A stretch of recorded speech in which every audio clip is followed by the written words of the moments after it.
Plan comptable associatif. Vous êtes sûr que vous voulez parler du plan comptable associatif? Bon ok, on va parler du plan comptable associatif. Alors moi, c'est Mathieu, expert comptable, et je fais des plans comptables pour les associations.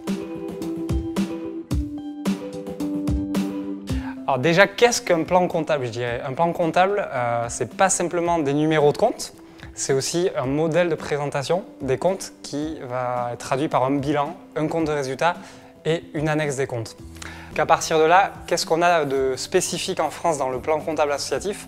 D'une part, on a une terminologie qui est propre à nous, on aime bien avoir notre jargon, donc on va plutôt privilégier des termes de type produit d'exploitation plutôt que de chiffre d'affaires qui est une notion très commerciale. Donc le produit d'exploitation va traduire un modèle économique qui a un spectre bien plus large que simplement vendre des biens ou des services, où on va inclure les dons, les cotisations, aussi le mécénat, les subventions et les aides à l'emploi. On a également comme terminologie propre la notion d'excédent et de déficit plutôt que de bénéfices et de pertes. Et également, alors plutôt dans le bilan, on va regarder ce qui a trait au fonds associatif, qui est un peu notre patrimoine net, où on va avoir à l'intérieur des fonds propres qui sont définitivement acquis par l'association, notamment les excédents, et des autres fonds associatifs qui sont des fonds de long terme, ça peut être des subventions d'investissement, des apports avec droit de reprise. On peut parler de techniques ou de méthodes comptables qui sont propres aux associations.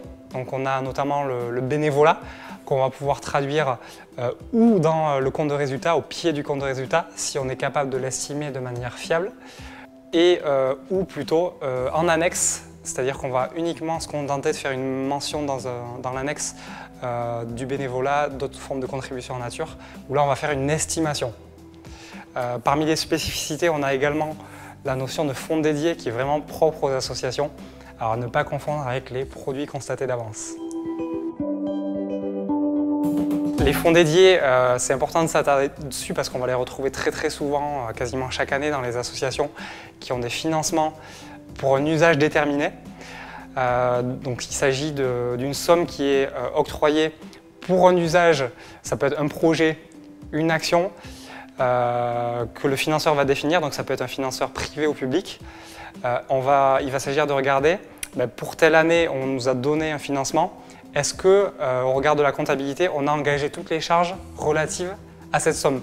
Et souvent on va se rendre compte que toutes les charges n'ont pas été engagées, en tout cas à la fin de l'année qui est concernée. Donc ce différentiel qui va potentiellement créer un excédent un peu arbitraire, pour le neutraliser, on va constater une espèce de provision, donc un engagement en fonds dédié qui va permettre d'éviter à ce qu'on ait des excédents une année et des déficits l'année d'après. Donc ça implique notamment de suivre la comptabilité de manière précise par une comptabilité analytique, donc projet par projet ou action par action. Et ça peut se suivre autant sur un logiciel comptable que sur du Excel. En tout cas, il va falloir être capable de justifier l'usage de ces fonds. Sinon, il y a un risque, notamment pénal, qui est l'abus de confiance, c'est-à-dire le fait d'octroyer ou d'utiliser une somme à un usage contraire auquel il était destiné. La différence entre les fonds dédiés et les produits constatés d'avance n'est pas toujours évidente. Autant les fonds dédiés, ça veut dire que dans notre exercice comptable, donc on va dire du 1er janvier au 31/12/2016, on nous a octroyé une ressource, donc on va la constater dans les ressources 2016. Ensuite, on va regarder si toutes les charges ont été engagées ou pas, et là, le cas échéant, on peut constater une dotation en fonds dédiés. Les produits constatés d'avance, ça va être différent. Ça va être par exemple une recette qui, dans la convention de financement, est à cheval ou va concerner l'exercice d'après. Donc si elle est à cheval, ça peut être par exemple une convention qui va du 1er octobre 2016 au 30 septembre 2017. Là, on sait qu'on a 3 mois de ressources qu'on va pouvoir garder dans notre compte de résultat pour 2016. Et les 9 autres mois, on sait que c'est du 2017, donc on va les annuler pour les mettre en produits constatés d'avance. Ça va diminuer notre recette et on les mettra dans les recettes de 2017.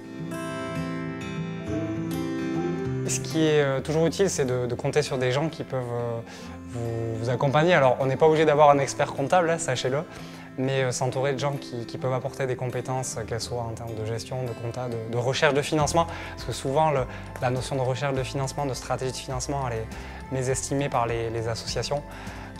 Donc sur ces thématiques, c'est là où les assos sont un peu attendus au tournant si elles veulent pouvoir montrer leur pertinence et se donner les moyens de leurs ambitions. Ouais.